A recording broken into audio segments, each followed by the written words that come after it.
Boa noite, queridos. Graça e paz. Tudo bem? Vocês estão bem? Eita, pessoal lá da igreja. Aqui, viagem de paz, tudo bom, Paulo? Coisa boa. Amém. Que bênção, irmãos. Que bom que a gente tem a oportunidade de ter um tempo de estudo da palavra como esse. Se nós entendemos a importância da palavra de Deus, nós precisamos dar prioridade para entender o que a palavra de Deus diz. Amém, irmãos? É importante que a gente entenda os valores da palavra de Deus. Existem três valores que Paulo sempre cita nas suas cartas e que eu sei que são uma estrutura para a vida cristã. Ele fala sobre fé, ele fala sobre amor e sobre esperança. Esses são pilares da vida de um crente. Um crente sem amor, irmãos, ele nem pode dizer que é crente, né? Um crente sem fé, ele não vai poder andar em nenhum dos aspectos ou do padrão que Deus espera que a gente ande, porque tudo é pela fé. A Bíblia diz que é pela fé que nós agradamos a Deus, não é assim? Então o crente precisa ter fé, o crente precisa ter amor, mas eu posso te dizer que um fator importantíssimo para a nossa vida também é a esperança. Amém, irmãos? Não é a porta da esperança, não. Deixa eu ver se alguém vai rir, que aí só já entrega a idade, quem ri do negócio desse. Mas, irmãos, graças a Deus, a esperança ela é uma expectativa positiva a respeito do futuro. O mundo tem uma expectativa terrível, uma expectativa, irmãos, de terror, de problemas, de que todas essas dificuldades que a gente está vendo no mundo vão piorar, mas o crente tem uma expectativa muito positiva. A nossa expectativa está firme, porque ela está colocada sobre o Deus que fez a promessa. Amém, irmãos? Vou te avisar uma coisa, Deus fez promessas, Ele nunca quebrou nenhuma das suas promessas. E dentro dessa palavra, Deus já anunciou o fim antes do começo. Antes mesmo de Deus iniciar tudo, irmãos, Ele já tinha o plano perfeito, e que por meio de Jesus haveria restauração, amém? Para a humanidade que havia sido perdida. Então a gente não tem que ficar nervoso, não tem que ficar com medo das coisas que estão acontecendo, porque a palavra de Deus ela já nos dá a segurança do futuro que nós vamos ter. Eu lembro de pessoas chegando para mim dizendo: pastor, o senhor está vendo o que está acontecendo, as religiões, o ateísmo, e isso e aquilo. Irmãos, quem escreveu a Bíblia foi Deus, Ele sabe, amém? Ele que inspirou essas escrituras, Ele já viu o final. Para Deus não é um fator surpresa o que está acontecendo. Agora, é estranho que se Deus já anunciou, é estranho que seja surpresa para nós, porque está nas escrituras. E eu tenho certeza que você já foi bem alimentado. O Igor esteve por aqui, não foi isso? Quinta-feira passada. Tenho certeza que ele deve ter elevado aí o seu coração e a sua expectativa a respeito de algumas verdades que estão na palavra de Deus. E hoje a gente vai falar sobre uma parte do fundamento que é muito importante, que é a ressurreição dos mortos e o juízo eterno. Eu não quero deixar de citar o livro de Daniel, como estava no cartaz. Eu quero aproveitar, até porque na próxima quinta vocês vão ter o livro de Mateus, não é isso? Então é importante entender o que está escrito em Daniel, ou pelo menos ter uma ideia geral, uma ideia um pouco mais panorâmica do livro de Daniel.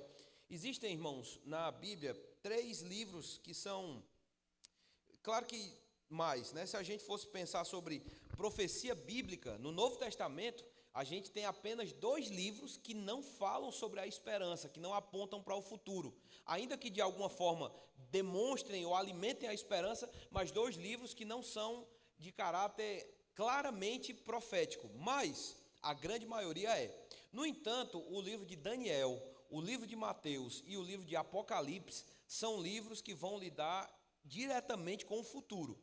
Eu sei que quando a gente fala de escatologia, a maioria das pessoas já pensa logo em Apocalipse e quer saber quem é a besta ou quem é o besta, como é que funciona esse negócio, quanto chifre tem, o que é que vai... Irmãos, mas você tentar entender o que a Bíblia ensina a respeito de escatologia com o livro de Apocalipse, é a mesma coisa de você comer a sobremesa antes de comer o prato de entrada. Não tem como você entender. Se você cair de paraquedas no livro de Apocalipse, tem muita coisa que não vai ser compreensível. Por quê? Deus, irmãos, quando Ele usa um símbolo nas Escrituras, Ele já explicou o que aquilo significa em outras passagens. E o livro de Daniel e o livro de Apocalipse, eles são praticamente livros complementares. O livro de Daniel é como se fosse o livro de Apocalipse do Antigo Testamento, com algumas características muito interessantes. O nome Daniel significa Deus é juiz. Amém, irmãos? Deus julga, Ele permanece como juiz de toda causa e juiz de toda a terra. Nesse livro de Daniel, a gente vê a manifestação ou a revelação de Deus exatamente como aquele que vai cumprir o seu propósito. Não importa quem se levante contra ele, no final das contas vai acontecer exatamente aquilo que ele disse que aconteceria. O livro de Daniel, de alguma forma, aponta para esse destino profético. Uma coisa interessante, ele é escrito em duas línguas. Só tem 2 livros do Antigo Testamento que tem isso, o livro de Daniel e o livro de Esdras. E eles têm um propósito muito claro nisso. O livro de Daniel, no capítulo 1, ele é escrito em hebraico. A partir do capítulo 2 até o versículo 7, ele vai ser escrito em aramaico. E a partir do capítulo 8 até o final do livro, ele volta a ser escrito em hebraico. Você diz, pastor, qual o sentido de um livro ter sido escrito em 2 línguas? O hebraico, ele era a língua usada pelo povo de Israel. Então, existe uma revelação de Deus para o povo de Israel. Amém, irmãos? Vocês lembram disso? Existem 3 tipos de povo: judeu, gentil e igreja. Não é assim? A igreja é a união dos gentios e judeus, que antes eram gentios e judeus, mas que agora aceitaram Jesus e se configuram um novo povo para Deus. Não é assim? Agora a gente precisa entender que Deus, ele tem um destino profético para cada um desses povos. Existem promessas para os últimos dias dos judeus, existem promessas para os últimos dias dos gentios e existem promessas para os últimos dias da igreja. Não entender isso é a causa de muita gente ficar confusa, irmão, sem entender quem vai para o fogo, o que é que vai acontecer, quem vai ser salvo, quem não. Irmãos, são 3 destinos diferentes, mas eu vou salientar mais uma coisa para você. Você, como igreja, está guardado no melhor futuro possível, reservado com o Senhor pela eternidade. Como igreja, você não precisa ter medo do juízo vindouro, e a gente vai já falar sobre juízo também. O culto vai estar animado, viu, irmãos? Vai já ter fogo, juízo, mas vai ser bom.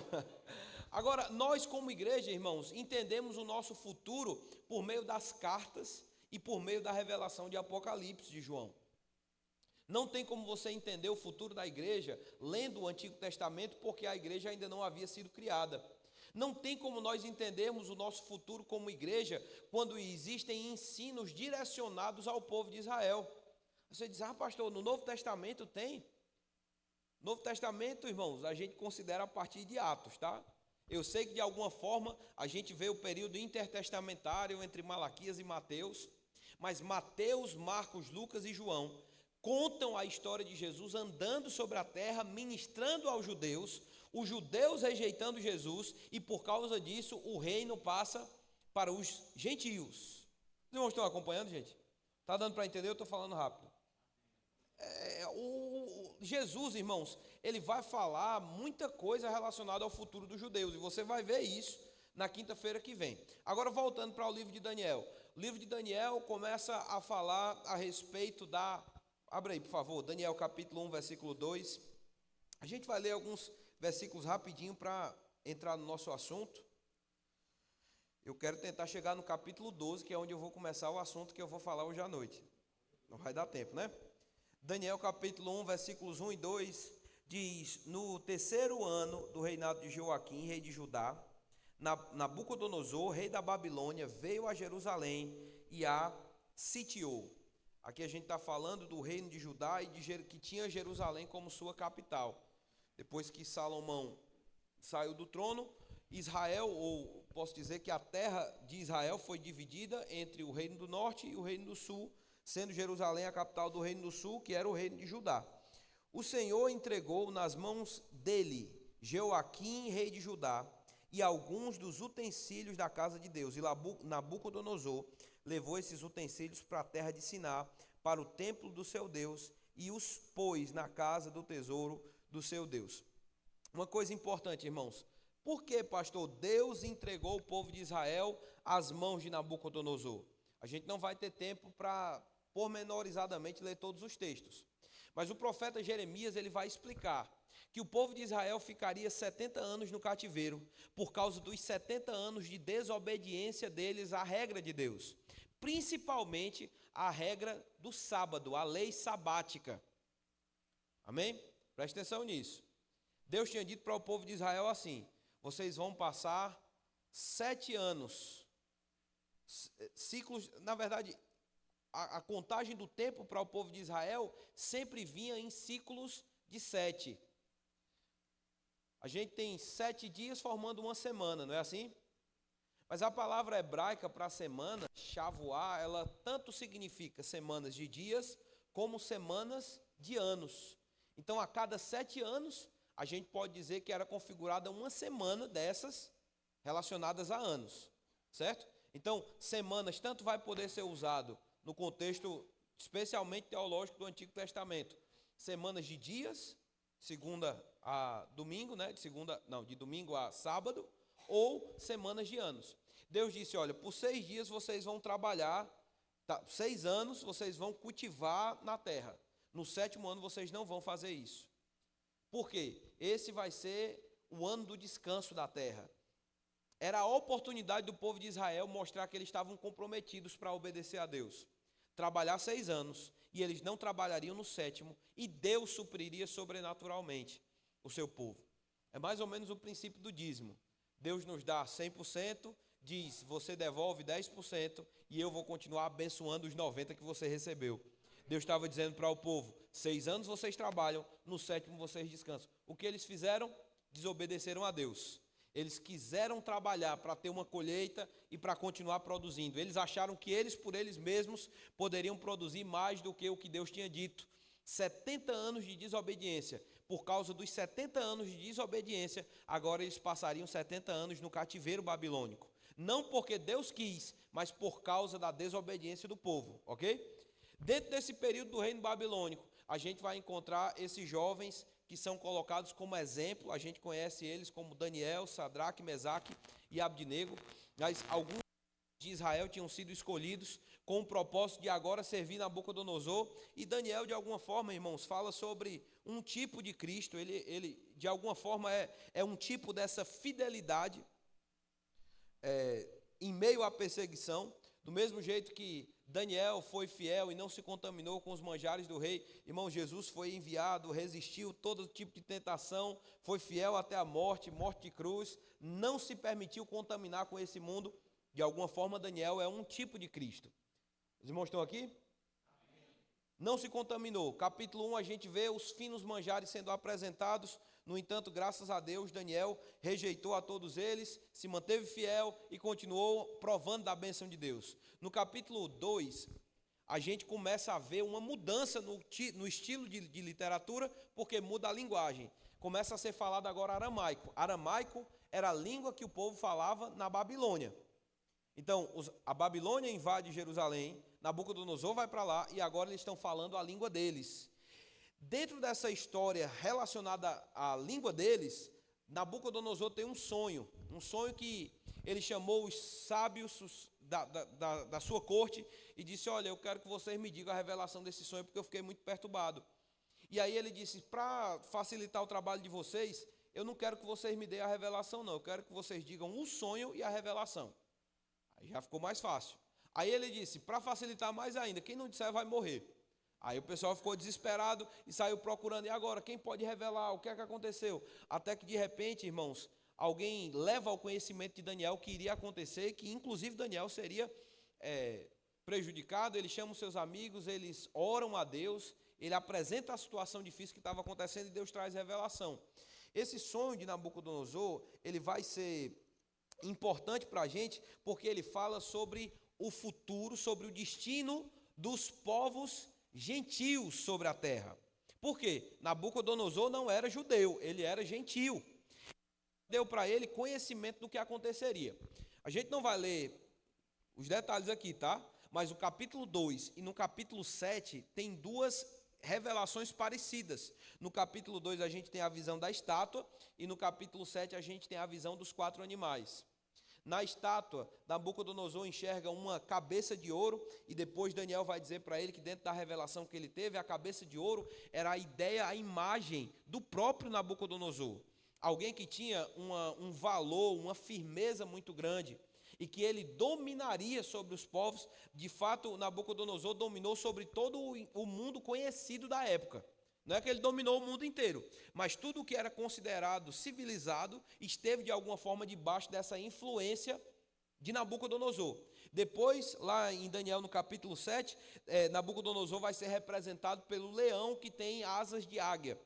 E aí, debaixo da cabeça de ouro, ele viu nessa estátua peitos e braço de prata, né? Peito e os seus braços de prata. E isso fala sobre 2 braços, 2 reinos que viriam a ser um reino só, o Império Medo-Persa. Isso historicamente sucedeu o governo babilônico, a gente vai ver isso. Daniel acompanhou essa sucessão quando a família de Nabucodonosor foi deposta do reino, e aí os Medo-Persas passam a dominar.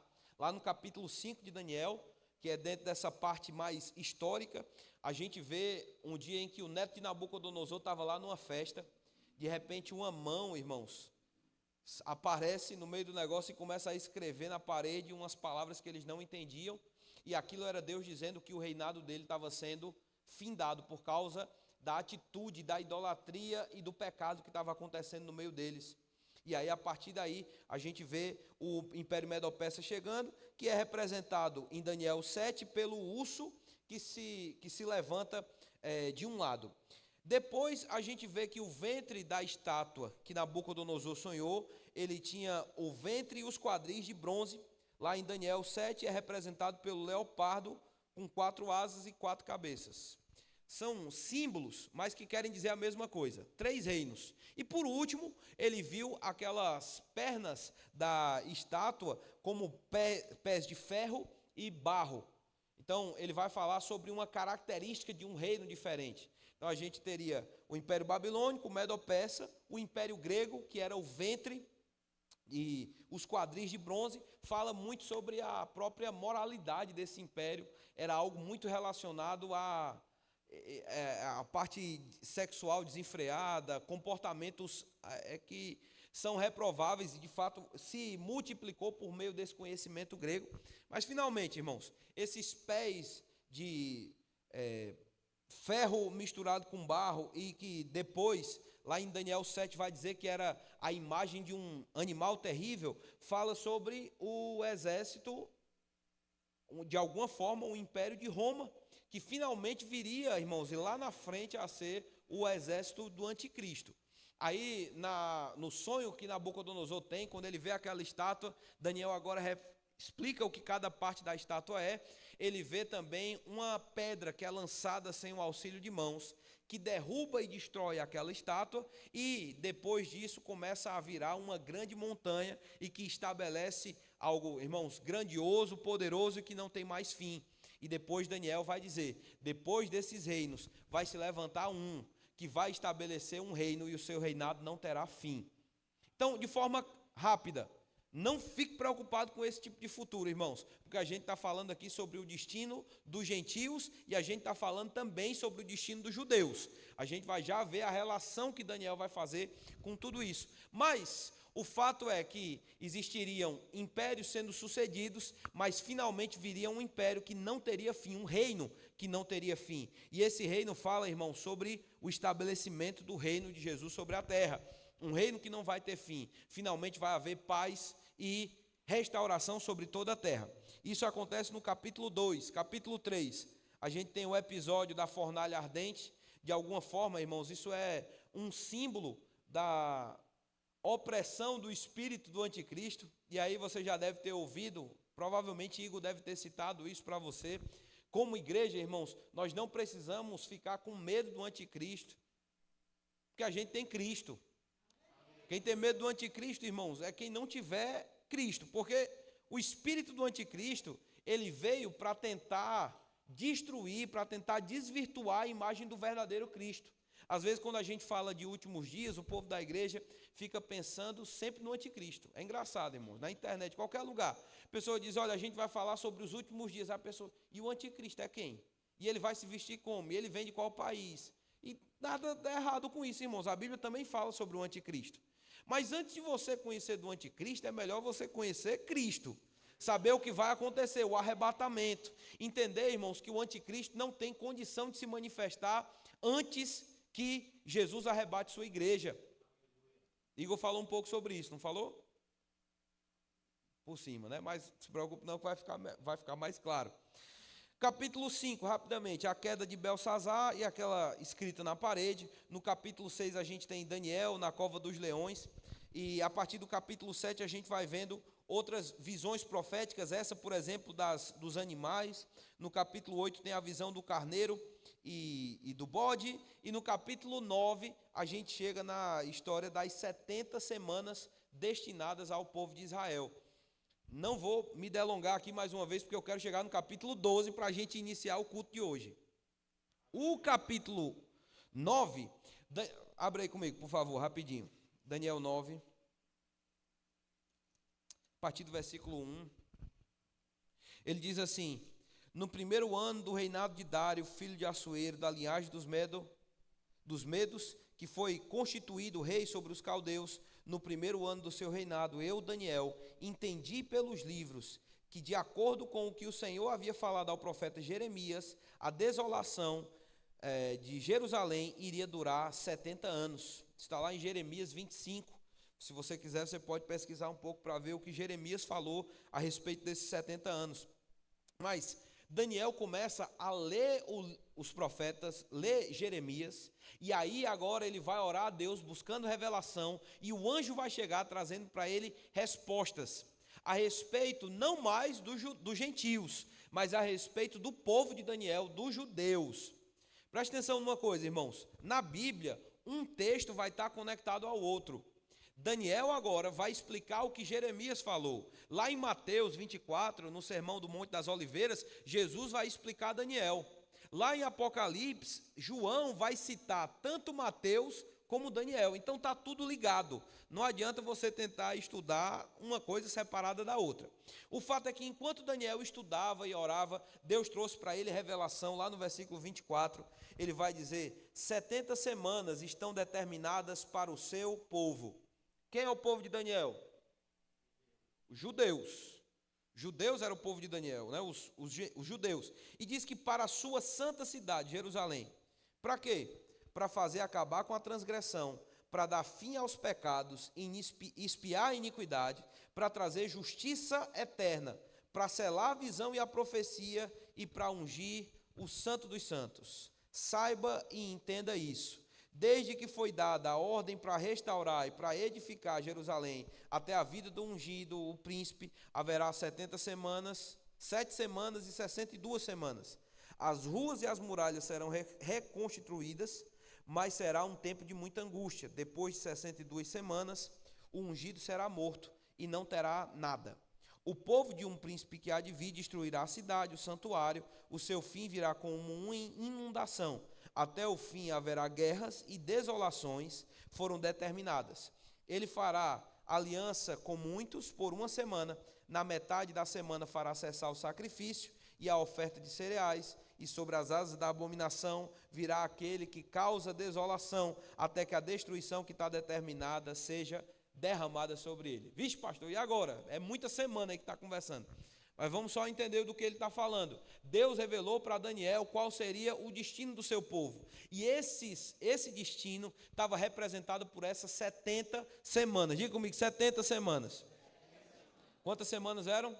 70. Mais uma vez, 70 semanas de dias ou de anos?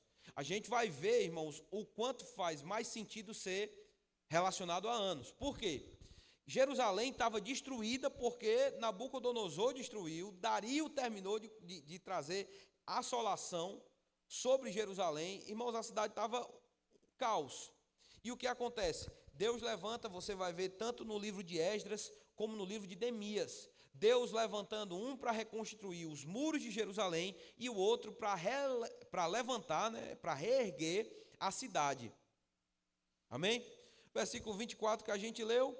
Ele vai dizer que tudo isso que aconteceria, o propósito das 70 semanas, qual era? Acabar com a transgressão, findar os pecados, expiar a iniquidade e trazer justiça eterna para selar a visão e a profecia e para ungir o santo dos santos. Deus estava dizendo, nessas 70 semanas vai haver um reavivamento para o seu povo. Tudo que tinha sido perdido vai ser restaurado nesse tempo. A iniquidade vai cessar em Israel. Os irmãos estão aqui? Então, o propósito de Deus era expurgar o pecado, irmãos, tirar o pecado e trazer de alguma forma avivamento para o povo judeu. Aí o povo judeu escuta isso e fica pensando, como é que isso vai acontecer se nem cidade a gente tem, está tudo destruído? Aí Deus levanta pessoas para começar essa reconstrução. E no versículo 25, ele vai explicar, entenda, quando for dada a ordem para restaurar Jerusalém, até a vinda do ungido, quem é o ungido? É Jesus, irmãos. Até a vinda do ungido, o príncipe, haverá 7 semanas e 62 semanas. 7 semanas, 7 vezes 7, 49. Não é assim? 7 vezes 7, 49. Aí é somando. Aí, cuidado com esses cálculos, para não errar o que é que vai acontecer aqui. Mas, 7 semanas. Para quê? Desde que a ordem para a restauração foi dada, até que a gente some mais 62 e o ungido ele seja retirado. A gente vai ter, irmãos, esse início da restauração como o decreto de Artaxerxes, está lá em Esdras, no capítulo 7. A ordem foi dada para a restauração. O rei deferiu aquele pedido para que ele pudesse ir e trazer restauração à cidade. Quando a gente soma 7 semanas mais 62 semanas, a gente tem 69 semanas, ou 483 anos. Eu anotei para não errar, viu? Não é que eu estou fazendo conta rápido, não. 69 semanas, 483 anos. Se você for pegar, irmãos, exatamente desde o ano em que foi assinado o decreto de Artaxerxes, em 458, e você for somar até o ano 33, que foi o ano em que Jesus foi ser crucificado, a gente vai ter exatamente o período de 483 anos. Vê que não é tão difícil? O que foi que Deus disse? 7, desse período de 7 semanas, restauração de Israel. Mais 62 semanas, vezes 7, 62 vezes 7, você vai ter exatamente, irmãos, o ano da morte de Jesus. Não é interessante isso? Aí você disse, mas pastor, não são 70 semanas? Exatamente. A gente tem aí 7 anos, certo? Uma semana, 7 anos. Entre a 79ª e 69ª e a 70ª semana. Esses 7 anos, se você for ler no livro de Gênesis, Faraó, ele tem 2 sonhos bem parecidos.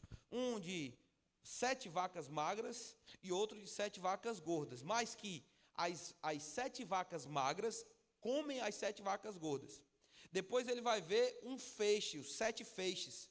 7 feixes de espiga, cheios, e 7 que estão murchos. E infelizmente os murchos prevalecem sobre aqueles que estão cheios. Do que a gente está falando, pastor? Irmãos, a gente está falando de Deus oferecer para Israel o que eles gostariam que fosse a 70ª semana. Tempos de prosperidade ou tempos de escassez, de falta e de perseguição. Porque o propósito de Deus é trazer reavivamento aos judeus. Deus quer livrá-los do pecado. Os irmãos estão aqui? Como é que eu sei disso? Deus enviou Jesus, irmãos. Infelizmente ele foi rejeitado. A Bíblia diz que ele veio para o que era seu, mas os seus não o receberam. Lá em Atos, no capítulo 28, Paulo vai dizer, olha, infelizmente os gentios não creram, os judeus não creram, esse evangelho agora vai ser pregado para os gentios e eles vão crer. Os irmãos estão aqui? Eu não vou ter tempo para a gente ler todas as referências, porque só tem 50 minutos. Mas o fato é que por causa da rejeição de Jesus, lembra de Jesus, irmãos, falando, esse texto é tão forte, lá em Lucas, no capítulo, acho que é 23,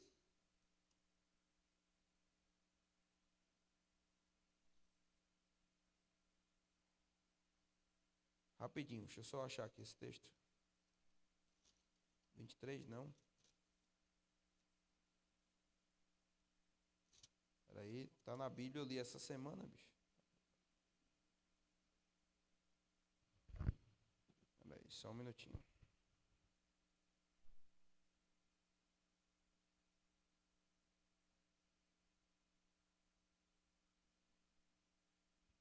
Qual o propósito de Deus para Israel? Era haver destruição ou haver restauração? A gente já leu lá em Daniel no capítulo 9. O propósito de Deus era trazer restauração sobre eles. Irmãos, foi o que eu disse. Foi foi Lucas 23, eu falei, não foi? Pois é, Lucas 13. Errei por 10. Foi só o primeiro dígito que eu errei. Lucas 13, versículo 34. Jesus, na sua ida para Jerusalém, ele começa a dizer para ele: Jerusalém, Jerusalém, você mata os profetas e apedreja os que lhes são enviados. Quantas vezes eu quis reunir os seus filhos, como a galinha ajunta os do seu próprio ninho debaixo das asas, mas vocês não quiseram. Eis que a casa de vocês ficará deserta, e eu afirmo a vocês que não me verão mais, até que venham a dizer: bendito o que vem em nome do Senhor.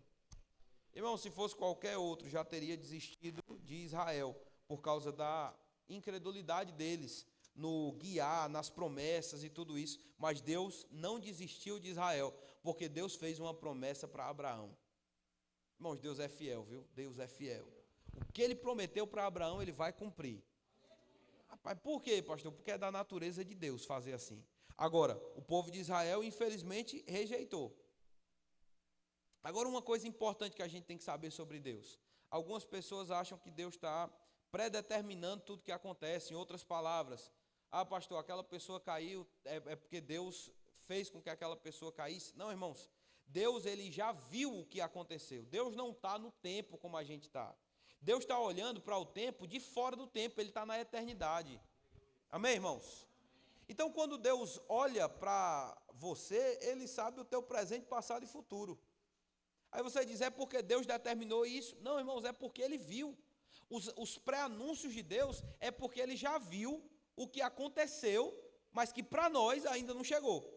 A gente está dentro dessa linha de tempo, mas Deus já enxergou a rejeição. Deus sabia o que o povo de Israel iria fazer. É tanto que ele disse, olha, por causa disso, o povo de um príncipe que há de vir destruirá a cidade e o santuário. E aqui a gente está falando sobre o anticristo. E mais uma vez, tem gente que pergunta, pastor, e a igreja? Irmãos, isso aqui não tem nada a ver com igreja. Isso aqui é entre Deus e o seu povo Israel.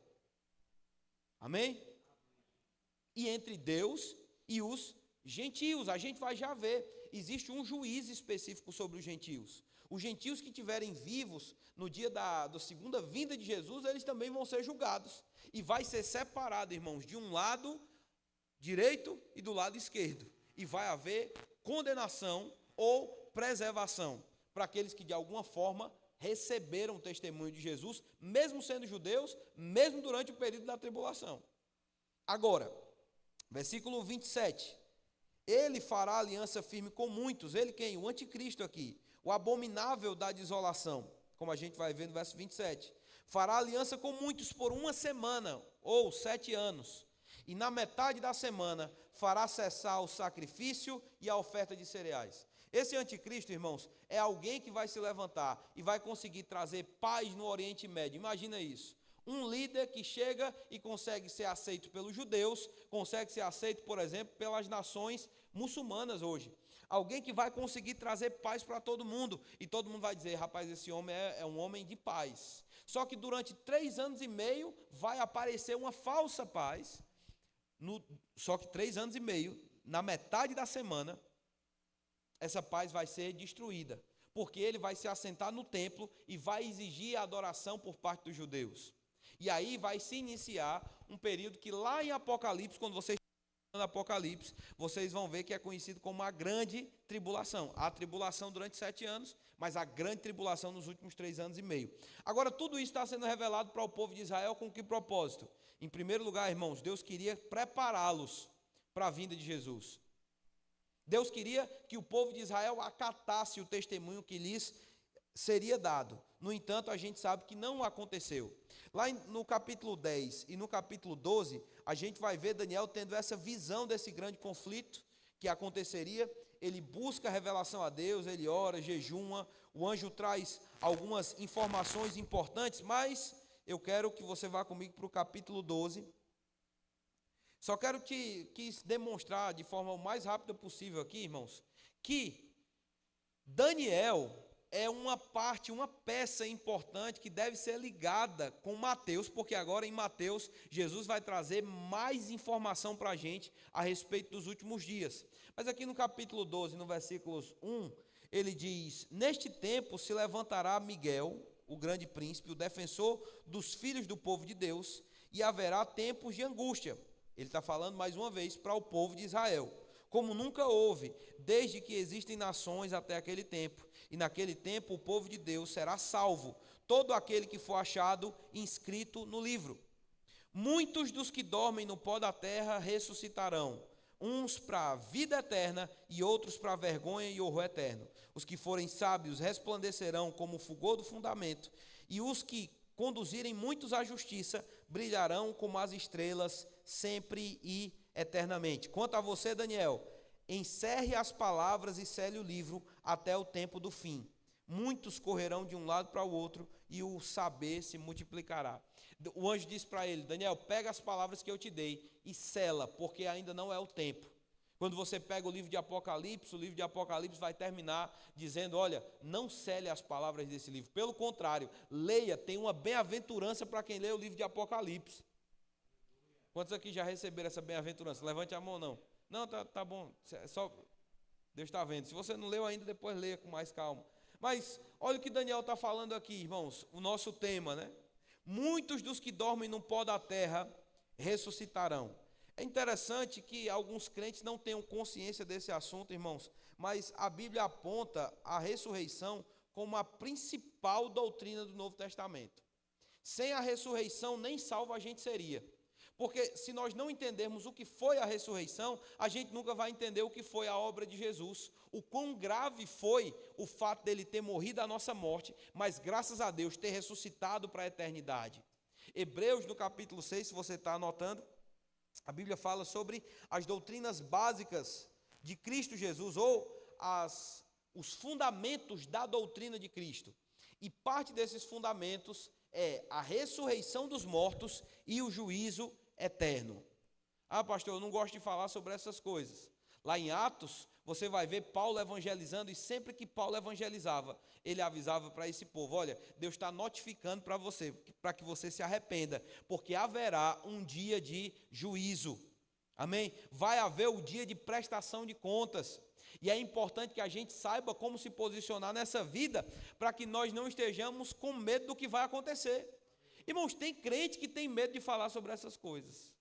E é uma falta de absurdo muito grande. Porque nós somos salvos na expectativa dessa ressurreição. Paulo disse: olha, se não existe ressurreição, quer dizer que eu lutei com feras em vão. Em outras palavras, tudo que eu passei, inclusive lutando contra uma fera de verdade,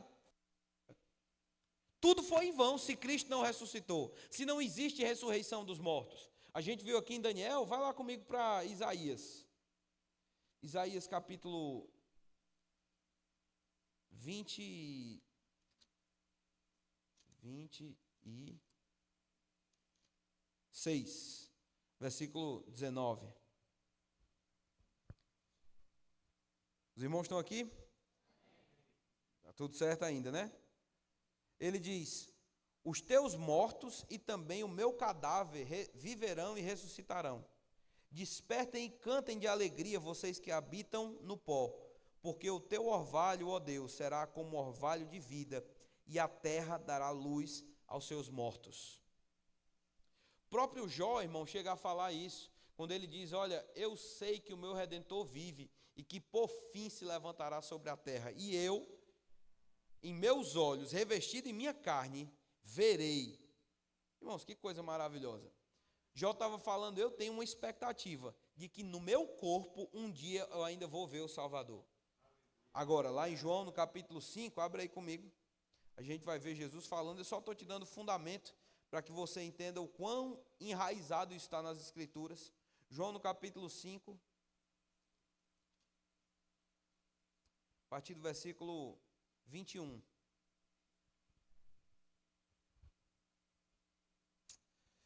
Ele diz assim: pois assim como o Pai ressuscita e vivifica os mortos, assim também o Filho vivifica a quem quer. Versículo 24. em verdade lhes digo, quem ouve a minha palavra e crê naquele que me enviou tem vida eterna. Não entra em juízo, mas passou da morte para a vida. Em verdade lhes digo que vem a hora e já chegou, em que os mortos ouvirão a voz do Filho de Deus, e os que a ouvirem viverão. Versículo 27. E lhe deu autoridade para julgar, porque é o Filho do homem. Não fiquem maravilhados com isso, porque vem a hora em que todos, diga todos, os que se acham nos túmulos ouvirão a voz dele e sairão. Os que tiverem feito o bem para a ressurreição da vida, e os que tiverem praticado o mal para a ressurreição do juízo. Irmãos, palavras muito sérias. Eu tive um professor, o professor Maneco, você deve conhecer ele. Maneco é parte da diretoria do nosso ministério, mas eu lembro dele dando essa matéria para mim, e ele disse: toda vez que você passar no cemitério, lembre, não vai ficar um aí. Vai voltar todo mundo. Para quê, pastor? Não é para assombrar ninguém. Preste atenção em mim. É para que cada um, irmãos, lembra, o que a gente está fazendo aqui nessa vida, a gente está fazendo no corpo. Os irmãos estão aqui? Tem uma filosofia grega, irmãos, que tem a ideia de que o corpo é mau, de que o corpo de alguma forma é demoníaco, e que morrer, ficar livre do corpo, seria ficar livre desse lado pecaminoso. Mas não é verdade. Deus não criou o corpo para ser pecaminoso. Deus criou o corpo para estar iluminado pela sua glória e pela sua presença. E um dia vai estar. Os irmãos estão aqui? Deus não criou o homem espírito, alma e corpo para o homem perder o corpo e a eternidade inteira ele ficar só como uma alma penada. Ou apenada, sei lá como é o certo. Deus não criou, irmãos, a gente para estar a eternidade feito espírito, não. Não, Ele quer você completo, espírito, alma e corpo. Fez o bem com o corpo, vai receber recompensa. Lembra do que Daniel disse? Ele disse, vai brilhar com o fulgor do fundamento, do firmamento. Um corpo diferente, que talvez vá até mesmo brilhar. Não é interessante? Agora ele disse aqui, todos eles vão ouvir a voz. Uns para a ressurreição da vida e outros para a ressurreição do juízo. Então a gente tem aqui, irmãos, dois tipos de ressurreição. A ressurreição para a vida e a ressurreição para o juízo.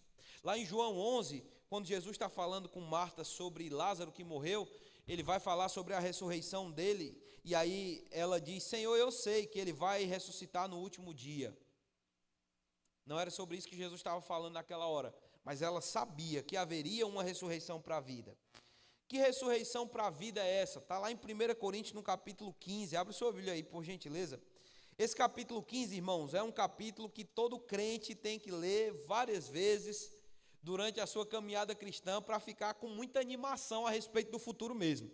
Paulo, ele começa no capítulo 15, forçando os irmãos a relembrar algumas verdades. Ele disse, gente, Cristo veio segundo as Escrituras, morreu segundo as Escrituras, mas ressuscitou segundo as Escrituras. Amém? Agora ele vai dizer, não é só pelo que está escrito. Além disso, quando ele ressuscitou, ele apareceu a Cefas, apareceu aos 12 e apareceu a mais de 500 irmãos de uma vez, muitos dos quais ainda estão vivos. Não agora, na época que ele escreveu.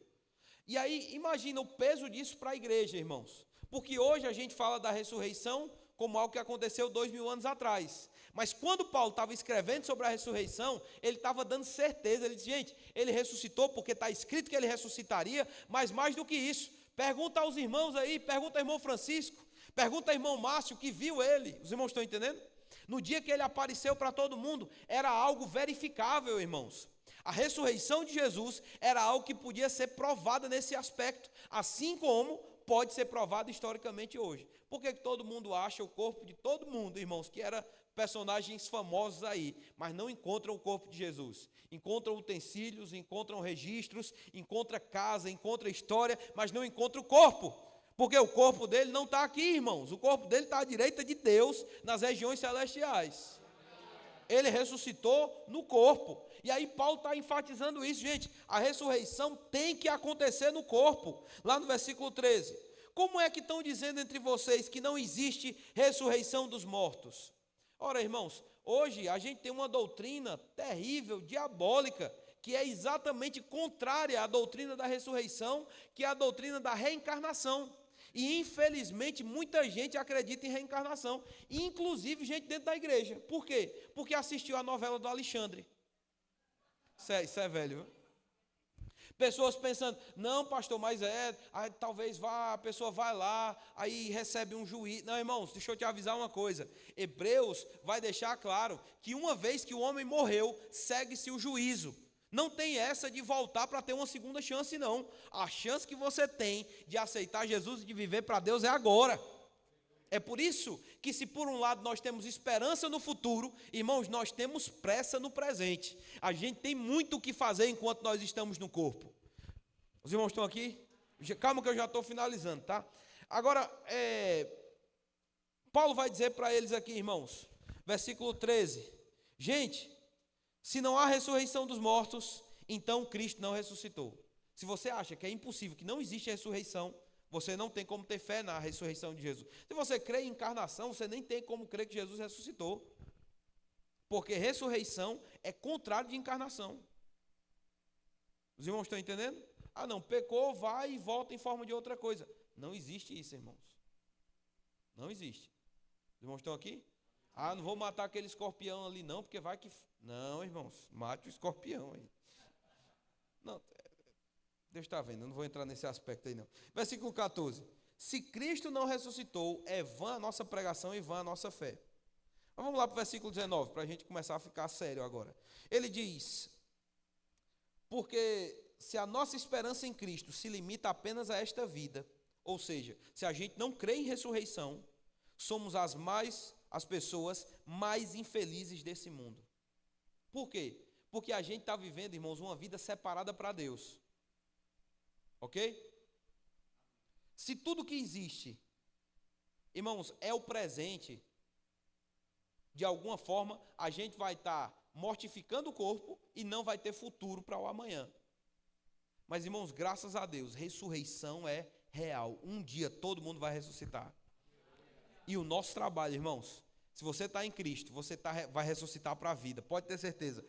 O seu futuro ele é glorioso. Se o seu presente é bom, o seu futuro ainda é muito melhor. Irmãos, fique de pé e dê um glória a Deus em pé aí, rapidinho. Não, em pé, sentado não. Vai. Pronto, pode sentar. Agora, rapidinho. Ressurreição para a vida. Como é que funciona isso? Essa ressurreição para a vida, ela é dividida em classes. Qual foi a primeira classe? Versículo 20. Mas, de fato, Cristo ressuscitou dentre os mortos, sendo ele as primícias dos que dormem. Diga primícia. O que é primícia? Primícia é a primeira parte de uma colheita. Boas notícias. A primícia, assim como são as primícias, são o resto da colheita, é o resto da colheita. Não tem como a primícia, a primeira parte, ser mamão e o resto da colheita ser laranja. A primeira parte vai ser exatamente igual às outras. Atos, no capítulo 26, deixa aí que a gente vai continuar, 1 Coríntios 15. Atos 26, 23, diz que Cristo é o primeiro da ressurreição dos mortos. Amém? Diga primeiro. Colossenses 1, 18, diz que ele é o primogênito dentre os mortos. Agora, para entender que ressurreição é essa, Romanos 6, 9, diz que a ressurreição de Jesus é assim. Ele morreu e ressuscitou, e agora a morte já não tem domínio sobre ele. Amém? Lázaro morreu, ressuscitou, morreu de novo. Todas as outras ressurreições nas Escrituras, o pessoal ressuscita, depois morre. Mas Jesus não. Ele foi o primeiro da ressurreição para a vida. Em outras palavras, a ressurreição que leva uma pessoa a nunca mais morrer. Nem que o diabo tente, irmãos. Ele vai conseguir mais matar alguém que já ressuscitou para a vida. E Jesus foi as primícias. Depois de Jesus, pastor, o que é que vai acontecer? Versículo 23, vamos lá. Diz, cada um, porém, na sua própria ordem. Cristo, as primícias. Depois, os que são de Cristo, na sua vinda. Primeiro, Jesus ressuscita. Depois, quem vai ressuscitar, pastor? Irmãos, a igreja. Quem tiver morrido. Deixa eu refrasear isso. Primeira coisa. Para entender o que é ressurreição, vamos entender o que é morte. Morte não é fim de nada. Morte é separação. Morte espiritual, separação da vida de Deus. Qual é o contrário de morte espiritual? Novo nascimento. Ressurreição espiritual. Morte física é a separação do espírito da alma e do corpo. Ok? Morte física. O que é ressurreição física? Reencontro. Espírito, alma e corpo. Amém? E morte eterna? É uma condição, irmãos, de estar eternamente separado de Deus. Não tem como voltar mais. Segunda morte, não tem ressurreição para quem morreu a segunda morte. Para quem teve, a gente vai já ver, posterior ao juízo do trono branco, onde cada um vai ser julgado pela forma que viveu, mas todos vão experimentar uma espécie de condenação. Agora, Jesus sendo o primeiro da ressurreição, que ressurreição foi essa? Irmãos, ressurreição espiritual, física, em todos os aspectos. Por quê? Ele desceu ao nível mais baixo, meu e seu, para que Deus pudesse conceder vida e ele pudesse subir ao lugar mais alto, ao nível mais alto que pode ser vivido. Espírito vivo, alma restaurada e corpo glorificado. E agora, pastor? E agora os que são de Cristo na sua vinda. 1 Tessalonicenses, eu vou citar rapidinho para você nem precisa abrir se não quiser. 1 Tessalonicenses capítulo 4, versículo 13, diz: irmãos, eu não quero que vocês ignorem a verdade a respeito dos que morreram, dos que dormem, para que vocês não fiquem tristes como os demais. Pois se cremos que Jesus morreu e ressuscitou, quantos creem que Jesus ressuscitou? Assim também Deus, mediante Jesus, trará na companhia dele os que dormem. Irmãos, quando um crente fecha os olhos aqui, ele não se acabou não, viu? Pode ser que para nós que estamos vivos, aquela pessoa pareça que está dormindo. Mas ela não está dormindo. Ela está diante de Deus. Paulo disse que morrer em Cristo é incomparavelmente melhor. Irmão, se morrer em Cristo é incomparavelmente melhor, morrer não é uma soneca não. É a oportunidade de estar perante o Senhor. Os irmãos estão aqui? Agora o que ele diz? Versículo 15. E pela palavra do Senhor ainda lhes declaramos o seguinte: nós, os vivos que ficarmos até a vinda do Senhor, de modo nenhum precederemos os que dormem. Porque o Senhor mesmo, dada a palavra da sua ordem, ouvida a voz do arcanjo e ressoada a trombeta de Deus, descerá dos céus. E os mortos em Cristo ressuscitarão primeiro, e depois nós, os vivos que ficarmos, seremos arrebatados juntamente com Ele entre as nuvens para o encontro com o Senhor nos ares. A doutrina é ressurreição dos mortos e juízo eterno. Sempre que há uma ressurreição, há um juízo que se segue. Jesus morreu, Jesus ressuscitou e Jesus foi julgado. Julgado, pastor? Foi, irmãos? Filipenses vai dizer que ele foi julgado e por causa daquele juízo, o seu nome foi colocado como um nome acima de todo nome. Para que ao nome de Jesus se dobre todo o joelho na terra e debaixo da terra. Em outras palavras, o juízo de Jesus foi muito positivo, porque ele entregou a sua vida por todos nós. Depois, pastor, a igreja, nós somos os próximos. Quem tiver morrido em Cristo, irmãos, vai ressuscitar. Quem tiver vivo, vai ser transformado. E nós vamos encontrar os nossos irmãos naquela nuvem. Irmãos, isso não é uma desculpa para você não ficar triste quando alguém morre. Isso é a razão da nossa vida.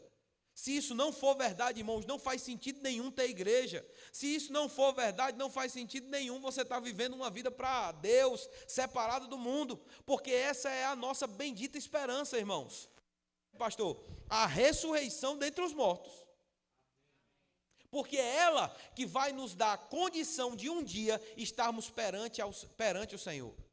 Ninguém, irmãos, vai poder experimentar a plenitude da glória de Deus com um corpo mortal.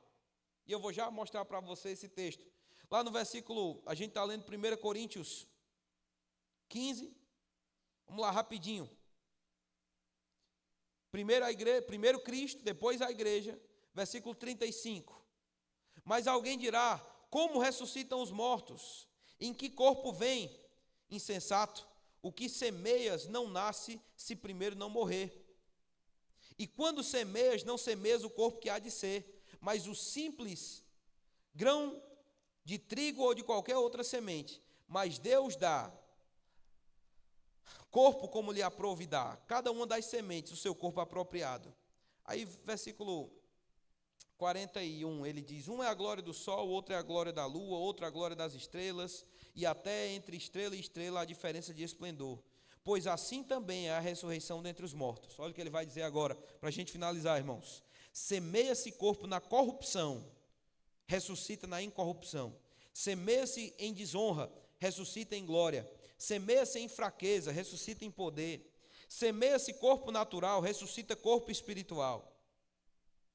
Versículo 50. Isto afirma, irmãos, que a carne e o sangue não podem herdar o reino de Deus, nem a corrupção herdar a incorrupção. Eis que vos digo um mistério: nem todos dormiremos, mas transformados seremos todos. Num abrir e fechar de olhos, ao ressoar da última trombeta, a trombeta soará, os mortos ressuscitarão incorruptíveis, e nós seremos transformados. Porque é necessário que este corpo corruptível se revista da incorruptibilidade, e que esse corpo mortal se revista da imortalidade. E quando esse corpo corruptível se revestir da incorruptibilidade, e o que é mortal se revestir da imortalidade, então se cumprirá a palavra que está escrita: tragada foi a morte pela vitória.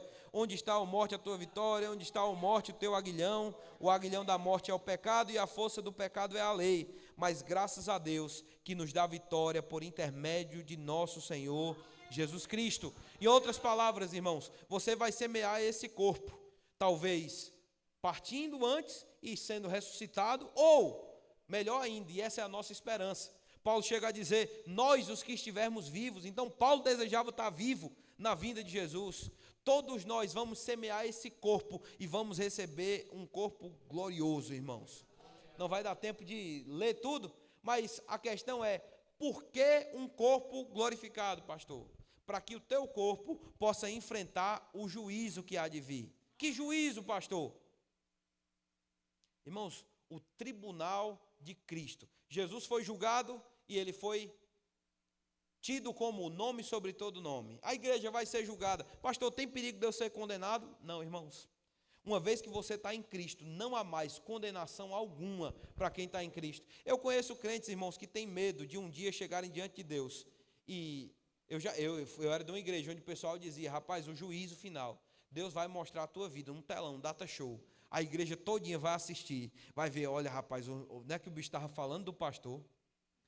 Não é que pecou, não, irmãos, eu vou te dizer uma coisa: os teus pecados foram lançados no mar, irmãos, estão no esquecimento.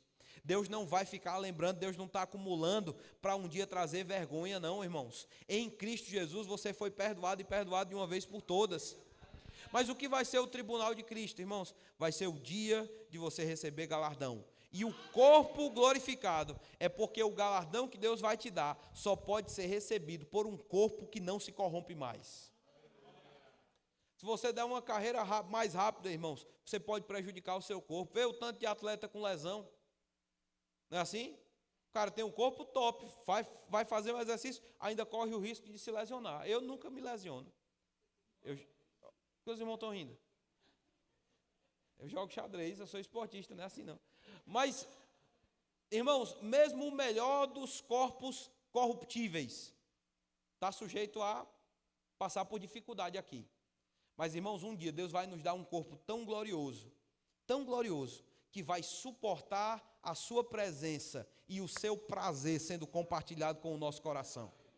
Existem muitas outras verdades que eu preciso pontuar para você, mas que a gente não vai ter tempo de fazer hoje. Existem outras ressurreições que vão acontecer. Mas eu quero pontuar, e você vai ver isso quando estiver estudando Apocalipse, no caso, na sequência, não é isso? Vai estar acontecendo esses panoramas. A última ressurreição, eu falei que tem a ressurreição para a vida, das quais eu falei de Jesus, da igreja, e vão haver ressurreição dos mártires durante a tribulação, ressurreição das duas testemunhas, mas finalmente existe a ressurreição para a morte. Que ressurreição é essa? Para a gente finalizar o culto. Agora é de verdade, pode ficar tranquilo.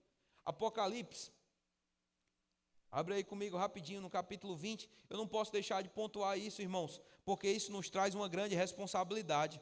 O capítulo 20, do versículo 1 até o versículo 10, nós vamos ver Deus lidando com Satanás e agora lidando com ele de uma vez por todas, onde ele vai ser lançado num lago de fogo e de enxofre, onde já estarão lá a besta e o falso profeta, e eles serão atormentados de dia e de noite para todo o sempre. Aquele lugar, irmãos, foi criado para seres espirituais.